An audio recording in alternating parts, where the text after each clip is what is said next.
తమిళనాడు రాజకీయాల్లో మరోసారి చర్చకు దారితీసే వ్యాఖ్యలు చేశారు బీజేపీ నేత అన్నామలై. అన్నాడీఎంకే నేత ఎడప్పడి పళనిస్వామికి మొదటి నుంచి సన్నిహితంగా లేనప్పటికీ తాజాగా ఆయన వ్యాఖ్యలు పార్టీ మధ్య వైరుధ్యాన్ని పెంచేలా మారాయి.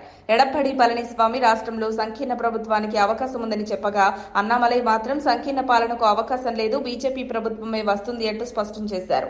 అన్నామలై గురువారం కోయంబత్తూరులో కాంట్రాక్టు కార్మికులతో సమావేశమయ్యారు.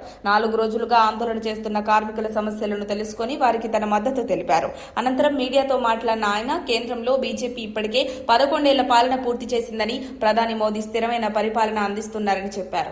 రాష్ట్రానికి బీజేపీ ప్రభుత్వం నిధుల రూపంలో పూర్తి మద్దతు అందిస్తోందని, వృద్ధి కోసం అనేక పథకాలు అమలు చేస్తుందన్నారు.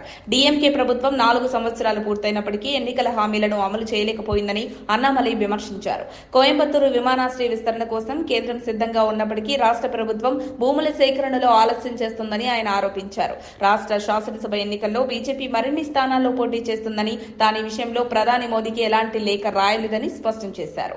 2026లో రాష్ట్రంలో సంకీర్ణ ప్రభుత్వం ఏర్పడే అవకాశం లేదు, బీజేపీ పాలనే రానుందని అన్నామలై పేర్కొన్నారు. పార్టీ తీసుకునే నిర్ణయాలకు తాను కట్టుబడి ఉంటానని కూడా చెప్పారు. మరిన్ని అప్డేట్స్ కోసం మా కాయ్ టీవీని సబ్స్క్రైబ్ చేసుకోండి. మా వీడియో కనుక మీకు నచ్చినట్లయితే లైక్ చేయండి, షేర్ చేయండి. మీ విలువైన అభిప్రాయాలను కామెంట్ బాక్స్లో తెలియజేయండి.